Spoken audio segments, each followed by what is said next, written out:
Hello and welcome to Aristeia 99. Today we're talking about Wild Bill. So with Wild Bill, let's get right into the stats. First off, he has initiative 6, which is a little higher than average. Very good. His speed, his movement, is 4. His energy is 5. This is very consistent with what you would expect from a core set character. He has 4 hit points, which is good. It's about average, and for as high value as a target as he isn't a bad thing. When you look at his defensive dice, he has a green and a blue, so this is actually he's a pretty safe character to use, particularly for a ranged one. There is something we'll talk about later on that affects that, though. For his brawl, he has a blue, not great, not bad, but not great. You're probably going to have a little harder time keeping some of the better characters penned into one place. And then finally, he has a disengage of an orange. So he's got a decent shot of getting out of there if he needs to. His character switch costs 2 shields, and it's a draw 1 tactic. Now, with a green and a blue defensive die, you've got a reasonable chance of hitting that, but you're probably going to want to keep him alive. So you want to be careful when you decide to cash that in.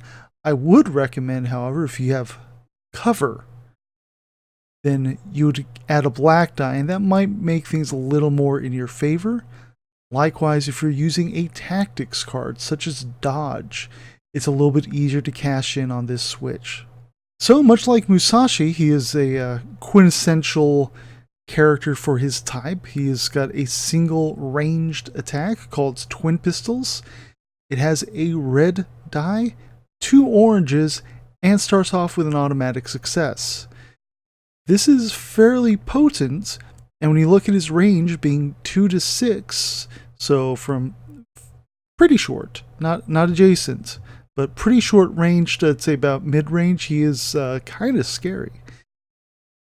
If you happen to get 3 exclamation marks, which tends to be a little bit harder on his switch, I feel.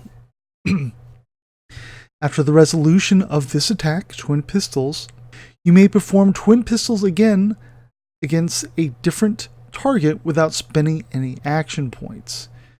Now, first off, there's 2 things that need to be satisfied after the resolution step of this attack. So, if he is taken out, obviously he can't make use of this.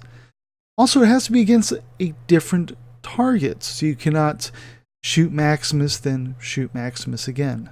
So obviously this makes Twin Pistols a very potent ability. It's already got a lot of buff to it. You've already got 1 red die, can't add any more. You've already got 2 orange dice. And really you can only add 1 more orange to that. In addition, you already have a automatic success. So as is, you don't really have to add a lot to him if you want to buff him up. If you have a character such as Hannibal nearby, that's going to be great. Hannibal would add an orange. If you were going to try and add exclamation points, the bangs, you would want to use something, a character who grants focus, such as Lakshmi. Additionally, using focus, the card would also give you the yellow die, which will give you a better chance of hitting his Twin Pistol switch. Using a defensive buff gives you a chance of drawing more cards. And Bill's got some good cards to add to the team. So, it's really, you don't have to really do much in way of offensive buffing, but buffing for switches and defense is going to be really good. In addition, of course, it's always better to keep your character safer with ranged attacks anyhow. Now, the first orange ability he has, his first passive, is called Gunslinger. When an enemy declares an attack against you, you may switch your defensive value for a red and orange. Now, this is a little unique in that it does have a range as well. Much like Twin Pistols, he has to be between 2 and 6 hexes away from the opposing character. So if you have a melee character, such as Musashi or Muter. This is probably not going to do you much good because they want to be right next to you to get their attacks off. But for other ranged characters, this is going to be great.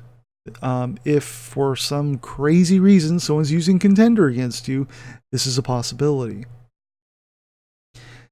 And similarly, because it is just a red and is just an orange, well, this will pretty much buff any way you want it to. Adding more damage, never a bad thing to trade hits.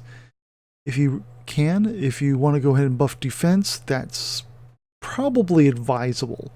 You're not going to get a whole lot of defense out of a red and an orange.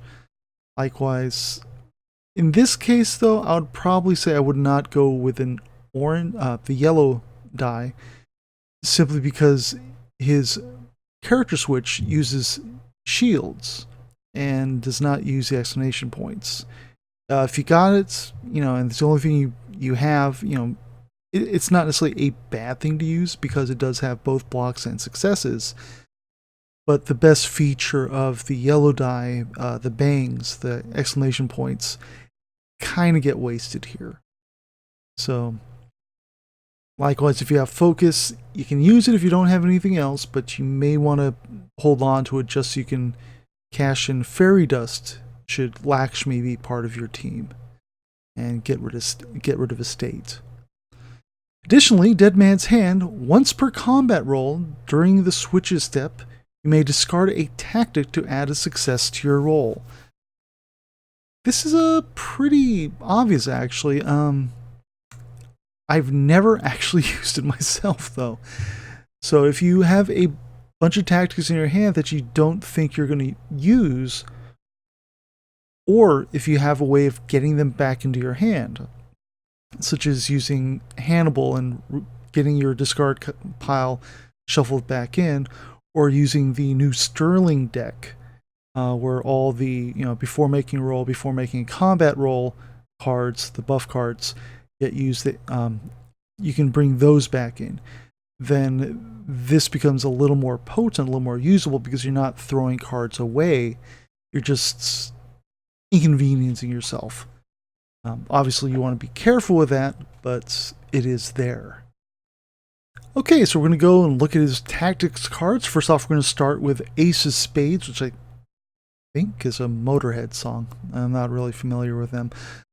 Before a combat roll with Wild Bill is the timing on it, so this is very specific. Until the end of the round, you may use Dead Man's Hand any number of times per roll. This is very much a clutch card that you're going to use it pretty much when you really got to get it done. You need to get successes in, you need to take someone down. The obvious downside is to get that, you are giving up a lot of your hand. That's an important part of Aristeia, in that you are reducing your options round to round by doing that. In addition, this is specifically for Wild Bill because it does involve one of his passives. This is a good card. It's not one I've used. It doesn't really fit into my play style. But if you need a big oomph at one point, this is one way to do it. Just be aware you are trading off successes, which could still be countered with the ability and flexibility of your hand. Next up is going to be the Ace of Hearts. At the beginning of any one of your character's activations, search your discard pile for a tactic and put it in your hand. This is a favorite of mine. I tend to build more for control and utility, and when I have Wild Bill, this card goes in. It is the type of card that can attract a no, and for good reason. If you are using this to go through your discard pile, it's something that's already been used. It's probably something good. And either you don't think you've got another one in there, in your actual 2-draw hand, or it could be something very important for the moment, like, oh, I shouldn't have used that then, or I need it again. This is a great card. If you can get away with using it, by all means. Just be aware that depending on the situation, the more important it seems, the more likely it is to attract a no. Likewise, the TCOM deck's got ways of looking at your hand. So if a opposing player wants to take a look and sees that you have that, they can start trying to prepare for it one way or another. Then we've got the Ace of Clubs. During Wild Bill's activation, perform a Twin Pistols attack. It costs no action points. This is a really good card. It's fairly obvious, but again, it's Wild Bill specific. You can't use this card with anybody else. So the trick being, of course, is Wild Bill's Twin Pistols is excellent. So when you use it, again, this is something that would attract a no. It's a very powerful card for a very powerful attack. And finally, we're going to add in the Ace of Diamonds. Before making a roll, this is usable by anyone, add an orange and a yellow to the roll. So you're going to get a little more damage. You're going to also get those exclamation points. This is a great card for Bill himself specifically, but it's really a great card for pretty much anybody. Whether you're making an attack roll or you're making a defensive roll, really any sort. It's also very good. The more exclamation points, the more bangs you want in any given switch. So Wild Bill's a very straightforward character. I think I've spent less time talking about him than anyone else so far. You go up, you get in position, yeah, shoot. You go up, you want to try and make sure he is defended. He is the type of character that I know for myself personally that I will spend a fair bit of time and resources going after, just because of the sheer amount of havoc he can wreak on my team. If I am using him, he is pretty much a blunt instrument. I've got him there primarily for teams that I need to do more damage in, or I got him in there primarily as the damage dealer for a more moderate team. So I think he fairly plays well with others. He's someone you want to keep not back, but not close.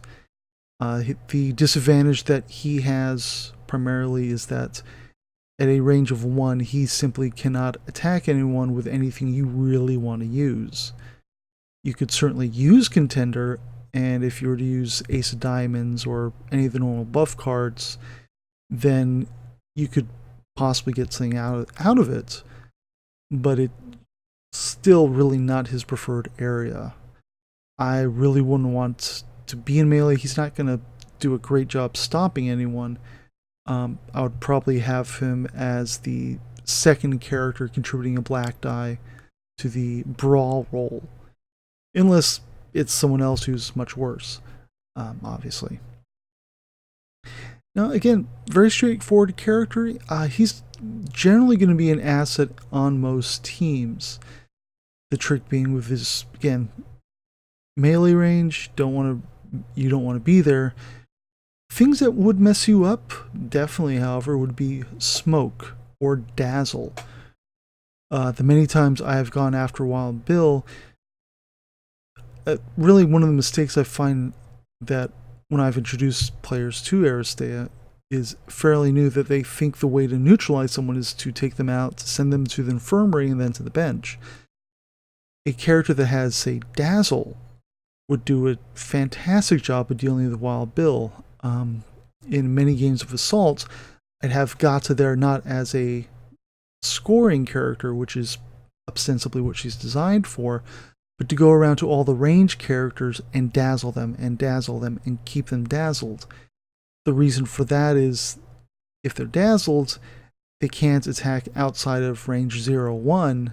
They're not going to attack themselves. So it really limits what they can do. They are not out of the game, but they're not contributing much either. Likewise, using Immobilize and pushing him out of range can be an option at times. If you slow him down, that's got its own set of uses as well. Certainly a character like Major Luna or Hexer with Suppressive Fire or the switch on a Gotcha. If you can limit his mobility, yes, he still has a ranged attack, but you can get more vulnerable characters out or more aggressive characters in, and he can't get away from them as easily. So there's a number of ways to deal with him. And again, smoke. Smoke is a beautiful thing because if he can't see it, he can't attack it. So Tau, Cosmo, characters like that. So that is Wild Bill.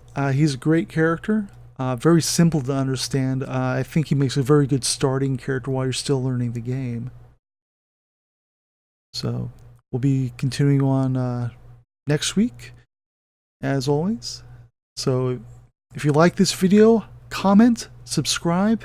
I really look forward to hearing your opinions. Then certainly, if you have a suggestion of who you'd like to see next from the core sets, please let me know.